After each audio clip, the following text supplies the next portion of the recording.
दोस्तों नमस्कार, मैं हूं संजीत कुमार और आपने देखना शुरू कर दिया है बिहार टीचर पॉइंट।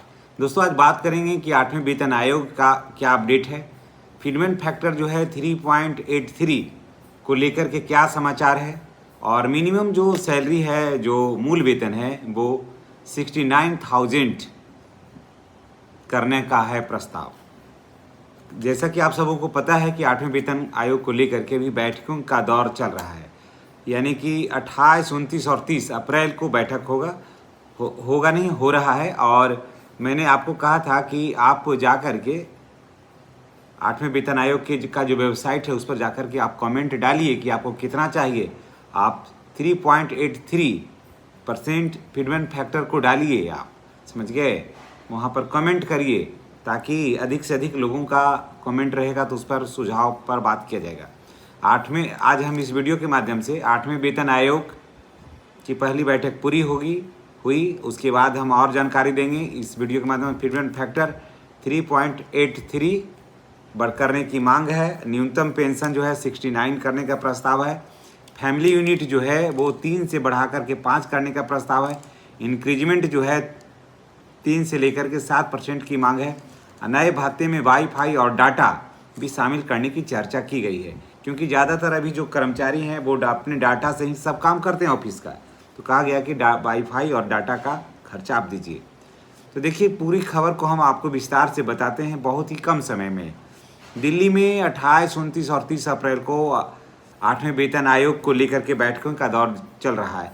JCM की बैठक हुई है जो वेतन आयोग की सिफारिशों को लागू करेगा और अधिकारियों का ये बैठक आयोजित की है। इसमें सारे अधिकारी जो हैं इसमें बैठक हैं। इस बैठक में जस्टिस राणा प्रकाश देसाई सर जो हैं वो भी इस बैठक में मौजूद रहे और करीब 1.5 घंटा तक इसमें बैठकें चली है और इसमें कई महत्वपूर्ण मुद्दे पर चर्चा हुआ और कई बातों की पुष्टि हुई जो काफ़ी सकारात्मक रहा। इस चर्चा में सबसे बड़ी बात है, चर्चा का मुख्य विषय रहा फीडबैक फैक्टर को लेकर के। इसमें है कि कर्मचारियों का मांग है कि फीडबैक फैक्टर जो है वो 3.83 फीडबैक फैक्टर रखा जाए, समझ गए, क्योंकि महंगाई बहुत बढ़ा है। कर्मचारियों को कई तरह की कठिनाइयों का सामना करना पड़ रहा है। अलग अलग संगठन भी जो हैं, जैसे रेलवे हैं, सैनिक है, बैंक है, केंद्रीय कर्मचारियों की मांग है कि 3 या उससे अधिक होना चाहिए, इससे कम नहीं होना चाहिए। और मिनिमम सैलरी की अगर बात कर लें तो 69,000 होना चाहिए। जैसे अभी 18,000 है तो 18,000 नहीं, 3 गुना किया, 18 36 18 54, 18 36 54, लेकिन इसमें कहा गया है कि कम से कम 69 होना चाहिए न्यूनतम वेतन, है ना, जो वर्तमान वेतन से काफ़ी ज़्यादा है। अब ऐसे फैमिली यूनिट मानी गई थी जहाँ जैसे 3 था तो वहाँ क्या है कि अब 5 किया जाए। कम से कम पहले 3 ही परिवार को माना जा रहा था फैमिली यूनिट, उसको 5 करने का प्रस्ताव है। और उसके बाद इस फीडबैक फैक्टर और जिससे कि फीडबैक फैक्टर से सैलरी पर इसका सीधा असर पड़ेगा दोस्तों। और अभी कर्मचारियों का वार्षिक वृद्धि जो है वो 3% के आसपास मिलता है। इसे 7% करने का प्रस्ताव है कि कम से कम 7% इस पर किया जाए। हालांकि अभी DA 2% ही बढ़ोतरी हुई है, लेकिन लोगों का कहना है कि इसमें अब ये पुराने ढारे को बदला जाए कि हमेशा 2% जब सब कुछ बढ़ जा रहा है तो कोई चीज़ फिक्स क्यों है कर्मचारियों के लिए। और डाटा है, वाईफाई है, जैसे जो डिजिटल वर्क है उसमें सपोर्ट करना है गवर्नमेंट को, ताकि जो कर्मचारी हैं वो घर पर भी बैठ करके आराम से ऑफिस का काम कर सके, जिससे कि ऑफिस का समय भी बचेगा और कर्मचारियों में काम करने के प्रति जो है ना वो घर बैठे काम करेंगे तो अधिक से अधिक फ़ायदा भी होगा। अब देखिए अभी बैठक चल रहा है, उसके बाद 4 और 5 मई को फिर बैठक होगा। अभी 30 तारीख तक चलेगा, तो उसके बाद 1, 2, 3 क्यों बैठक नहीं होगा। 1 तारीख को तो मजदूर दिवस है तो उस दिन तो सब कुछ बंद है। तो 4, 5 मई को फिर बैठक होगी और जिसमें पूरे देश के अलग अलग जगहों का पैनल मीटिंग भी करना है। तो जिसमें देखिए अगर आप अपनी मांग चाहते हैं तो केवल ऑनलाइन मेमोरेंडम के माध्यम से कहीं मान्य होगा और अंतिम समय जो है वो 30 अप्रैल है, यानी कि बिना मेमोरेंडम की मीटिंग में कोई चर्चा नहीं होगी। तो इसलिए आपसे गुजारिश है कि आप इस पर कमेंट करें, आप अपना सुझाव दें, 8वें वेतन आयोग की जो सिफारिशें हैं उस पर अपना राय दें, कितना होना चाहिए, वार्षिक इंक्रीजमेंट कितना होना चाहिए, क्या सिर्फ 2% वार्षिक इंक्रीजमेंट जो होता है उससे काम हो जाएगा? अगर नहीं ना तो उसको बढ़ाना चाहिए। लोग कर्मचारी संगठनों का कहना है कि 3 से 7% वृद्धि होना चाहिए। महंगाई उसी हिसाब से बढ़ता है, तो 3 से 7% किया जाए, कोई जरूरी नहीं कि इतना ही हो।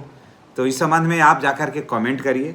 आप वहाँ पर नहीं कुछ समझ में आता है तो AI में आप अपना विचार है जो डालिए, और ज़्यादा नहीं आप वहाँ पर 100 शब्दों का ही मांगिए, डिस्क्रिप्शन मांगिए और उसी को कॉपी पेस्ट कर दीजिए। उसको कॉपी करिए और बाद में उस पर पेस्ट कर दीजिए। AI तो सारा व्यवस्था आपको करके देने के लिए तैयार है, उसका आप यूज करिए। तो अगर आप 3.83% भी अगर हो जाता है, फिटमेंट फैक्टर लागू हो जाता है, तो कर्मचारियों के वेतन में 3.25% के आसपास वृद्धि हो जाएगा। तो आप सोच लीजिए कि अगर आपका वेतन 30,000, मूल वेतन 30,000 रुपया है, तो आपका वेतन जो हो जाएगा वो 1 लाख पार कर जाएगा। तो 1 लाख के आसपास हो जाएगा आपका पेमेंट। तो ये आपके हक की बात है, ये आपके अधिकार की बात है। लेकिन लोग क्या करते हैं कि उसका उपयोग नहीं करते हैं, कमेंट नहीं करते वहाँ जा कर के। और आप 30 तारीख तक कर सकते हैं। सबसे बड़ी तो बात ये है कि आप 30 तारीख तक कर सकते हैं इसमें।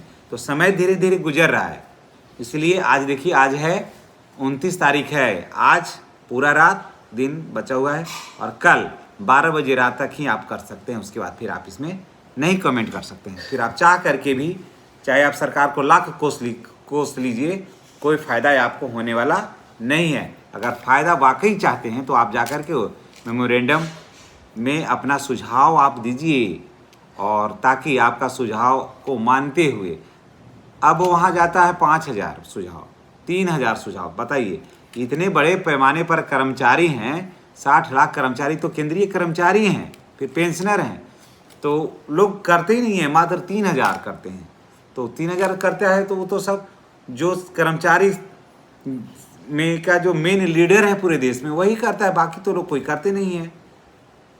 या और इसमें ऐसा नहीं कि सिर्फ केंद्रीय कर्मचारी करेंगे, तो इसमें है कि देश का कोई भी कर्मचारी, स्टेट गवर्नमेंट का हो या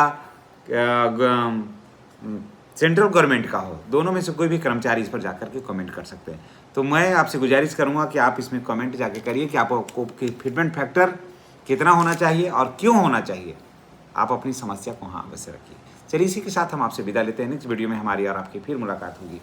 चैनल पर नए हैं तो चैनल को सब्सक्राइब करके बेल आइकन को दबाइएगा, ताकि वीडियो का नोटिफिकेशन आपको मिलता रहे। धन्यवाद।